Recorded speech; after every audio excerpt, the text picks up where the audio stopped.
Halo sahabat Sport News Indonesia, kembali lagi di channel Sport News Indonesia.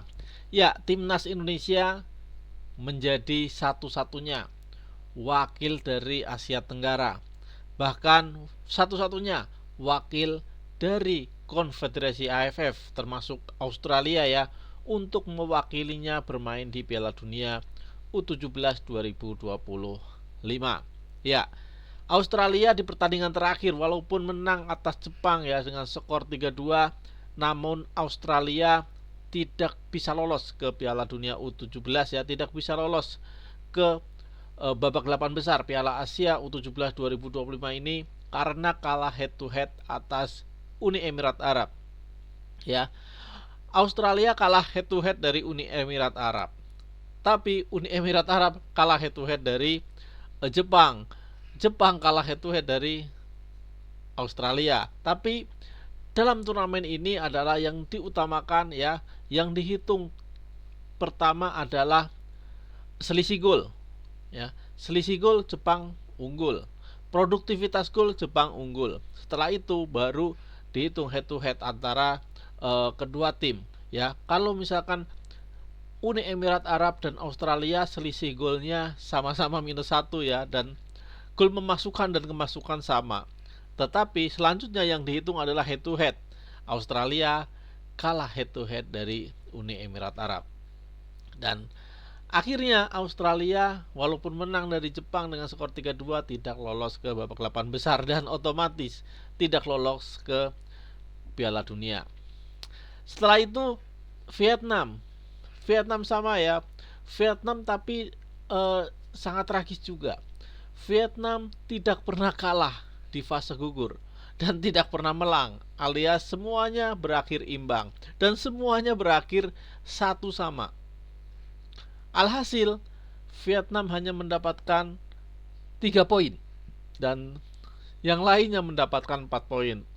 Jadi Vietnam menjadi juru kunci grup dan tidak lolos ke babak 8 besar. Ini tentu menyakitkan buat Vietnam ya, karena Vietnam ini mempunyai peluang yang sangat besar ya, setelah unggul 1-0 atas Uni Emirat Arab.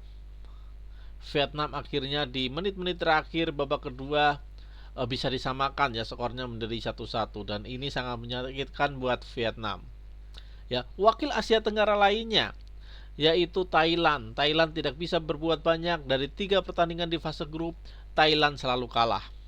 Dan Thailand menjadi tim dengan rapor terburuk tim-tim Asia Tenggara ya di Piala Asia U17 2025 ini. Ya, karena Australia mendapatkan 4 poin, Vietnam 3 poin dan Thailand 0 poin. Dan di samping itu Indonesia, King Indo ya mendapatkan 9 poin, menyapu bersih semua laga di fase grup. Ya, ini sangat di luar dugaan, tidak ada yang menyangka ya. Sebelumnya tidak ada yang menyangka, pengamat-pengamat bola dari Asia, pengamat bola dari Eropa, tidak ada yang menyangka kalau timnas Indonesia bisa menyapu bersih ya semua laga di fase grup. Dan yang mengherankannya lagi ya, di situ ada Korea Selatan, favorit juara, dikalahkan oleh Indonesia. Indonesia memang lagi ada di atas angin.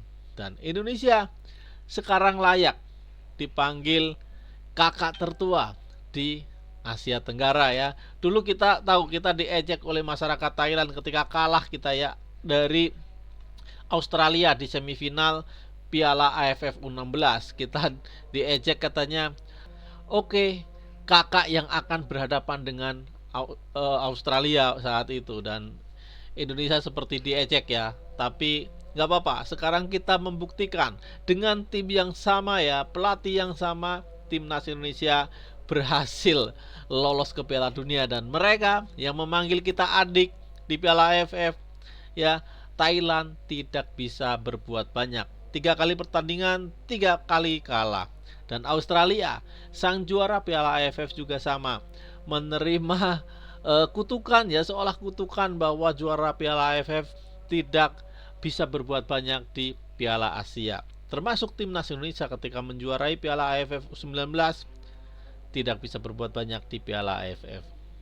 Ya, untungnya kita sekarang lolos ke Piala Dunia dan Indonesia adalah wakil satu-satunya dari AFF ya untuk tampil di Piala Dunia U17 2025, dan ini adalah kali kedua timnas Indonesia lolos ke Piala Dunia U17 setelah sebelumnya di era kepelatihan Bima Sakti.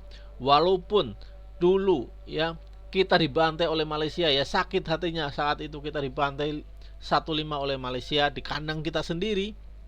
Ya, pelatih Bima Sakti yang kala itu menangani timnas U16, Indonesia gagal lolos ke Piala Asia. Untungnya kita tetap tampil di Piala Dunia U17 karena Indonesia menjadi tuan rumah. Namun yang jadi pertanyaan, kenapa pelatihnya masih Bima Sakti ya, dan hasilnya apa? Di Piala Dunia U17 kita juga dibantai. Kita tidak bisa berbuat banyak ya. Ya iya, sama Malaysia aja kalah ya 1-5, tapi tetap dipertahankan pelatihnya. Dan ini sangat disesalkan ya, kita kalah dari Malaysia, padahal saat itu kita sudah andaikan cuman kalah 1-0 atau 2-0, kita tetap lolos ke Piala Asia. Tetapi kalahnya 1-5 dan Indonesia tidak jadi tim peringkat kedua terbaik ya. Indonesia kalah selisih gol dari tim-tim lain di peringkat kedua. Dan itu adalah pengalaman yang sangat sangat tidak menyenangkan ya.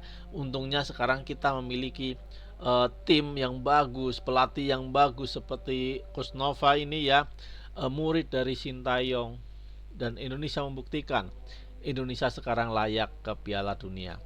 Dan yang lain, Malaysia tidak lolos kualifikasi, Myanmar tidak lolos, Singapura tidak lolos, Thailand babak belur, Vietnam tidak lolos ke fase gugur, Australia tidak lolos ke fase gugur, dan hanya timnas Indonesia yang lolos ke fase gugur ke babak 8 besar Piala Asia U17, sekaligus memastikan diri untuk kedua kalinya lolos ke Piala Dunia U17 2025. Ya, ini adalah prestasi, ini adalah sejarah, ini adalah prestasi yang sangat membahagiakan ya, sangat membanggakan buat kita semua pendukung timnas Indonesia, pendukung sepak bola Indonesia. Kita merasa bangga, kita merasa sangat senang ya melihat timnas Indonesia U17 ini lolos sampai ke Piala Dunia. Dan lolos di babak 8 besar ini, Indonesia akan melawan tim runner up dari grup D. Ya, kemungkinan besar Oman atau Tajikistan ya. Dan Indonesia saya yakin bisa mengalahkan mereka. Dan Indonesia selanjutnya lolos ke babak semifinal. Ya, sayangnya ya, kita kemungkinan besar harus berhadapan dengan Uzbekistan kalau lolos ke babak ke semifinal.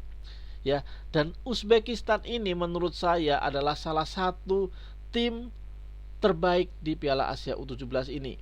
Ya, Uzbekistan ini menurut saya sekali lagi adalah tim terbaik di Piala Asia U17 ini, dan Indonesia akan sangat berat melawan Uzbekistan. Tetapi saya yakin ya, apabila Indonesia juga menampilkan permainan yang bagus, permainan yang solid, bukan tidak mungkin timnas Indonesia akan mengalahkan Uzbekistan. Dan apabila timnas Indonesia bisa mengalahkan Uzbekistan, ya kita hampir percaya diri lah, kita sangat percaya diri untuk menjadi juara ya, karena dalam turnamen ini saya rasa Uzbekistan lah tim terkuat di sini ya. Di samping ada Jepang, di samping ada Korea Selatan, tetapi penampilan yang konsisten adalah Uzbekistan. Korea Selatan kalah sama Indonesia, Jepang kalah sama Australia, dan Uzbekistan sama dengan Indonesia menyapu bersih semua laga di fase grup. Ya, tapi mudah-mudahan timnas Indonesia tetap berjaya ya di Piala Asia U17 kali ini dan membuktikan nanti siapa sih sebenarnya timnas Indonesia. Ya, karena ini pemain-pemain U17 ini nanti akan berjenjang masuk ke U19, U20, U23, dan tentunya ujungnya ke timnas senior. Mudah-mudahan ada progres yang sangat baik dari pemain-pemain timnas U17 ini ya.